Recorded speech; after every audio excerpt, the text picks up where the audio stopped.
Here we're back again. A while ago I made a movie about entanglement, quantum mechanics, and the universe and so on, and what's going on, and accelerating of the universe. Apparently something went wrong with the audio part of it, and I thank the person who pointed that out to me.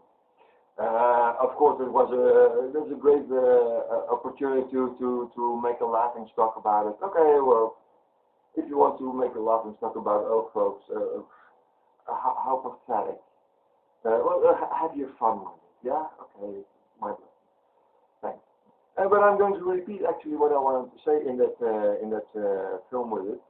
The thing is, due to the nature of how particles are created by God, as I believe that they are created by God, and the whole universe is actually created by God, the universe expands. Like I said in one of the earlier films, is that our universe particles are trembling. It's wavy. Everything is in a lumpy way, wavy. And due to that, like in a compressed spring, it wants to expand, and that's also it might be a reason why there is what we call dark energy. Actually, dark energy is then, if this is true what I'm saying, of course, which has to be tested and so on, so on, so on. Then particles, the trembling, it wants to stop. It wants to relax. And based on that, it wants to expand and flatten out.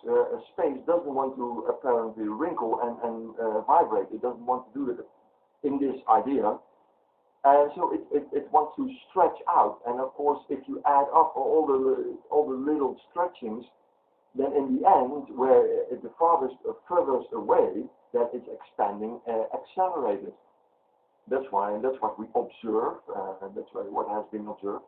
And yet it confirms actually also the Bible, because the Bible says that God is stretching out the heavens as a cloth.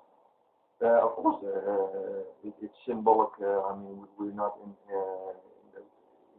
It was written down in a time that they don't know about higher dimensions and so on.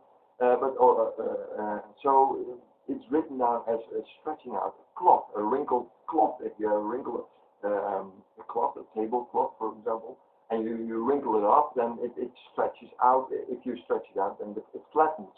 So the wrinkling, it disappears, and that's what, at least in my opinion, in this idea about the nature of particles, the nature of nature actually, is occurring, and that's why also the stretching out of the heavens, the universe is accelerated, stretching out due to this vibrating. Because the vibrating of the whole thing wants to relax, it wants to come down to a peace. And in relation to that, actually, we can also have a theory of everything, or everything what is material stuff. I mean, I'm not speaking about the spiritual dimension, which is a whole different subject. I'm purely speaking about the physical, touchable, observable things that we as human beings can observe right now. Not the spiritual level, but so that is the nature of it. That it wants to flatten out, it wants to relax, and that's what we. This idea is what we might see as dark energy, what we perceive as, or we think is dark energy. And yes, because of the majority of the universe is particles, but particles, if I'm correct, if this idea is correct, then the vibration wants to stop, and yeah, that is a large part of the energy that is in this universe. But this is the basic idea, but also it refers to a theory of everything which is matter-wise, and that is. And we already have actually the formula for the theory of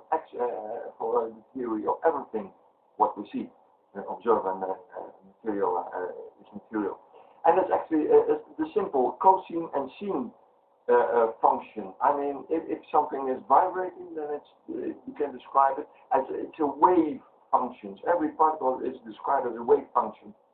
And so the sine and the cosine functions, mathematical functions, is actually describing, if you think it over, the whole universe. Actually, that is the theory of everything, sine and cosine, a wave function. And so this is what I wanted to share with you folks. And of course, this idea needs to be tested, but it also rules out, if this is true, it also rules out multi-universal things, multiverse, so to speak. It's a very popular subject amongst theoretical physicists, but it rules it out, because if our universe is expanding, and suppose that other universes are in the same state, then they would bump into each other, and there would be not so much pressure, because there would be pressure from the other side as well. So we could not have an accelerating, expanding universe. So it contradicts the multiverse idea. And this is what we observe, because apparently our universe is expanding against nothing behind it. Apparently there is nothing on the other side outside of our universe to expand, to prevent our universe to expand. So our universe is expanding in an accelerated way.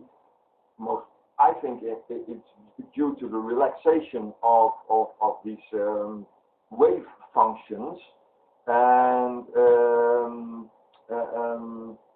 apparently it's expanding against nothing on the outside of the rims or the edges of the universe. Another question is, of course, why are particles then quantized if it's expanding? Well, because personally, I think it's still, as we see with matter, and if you confine waves, then they start to quantify, show some quantification of wave packages.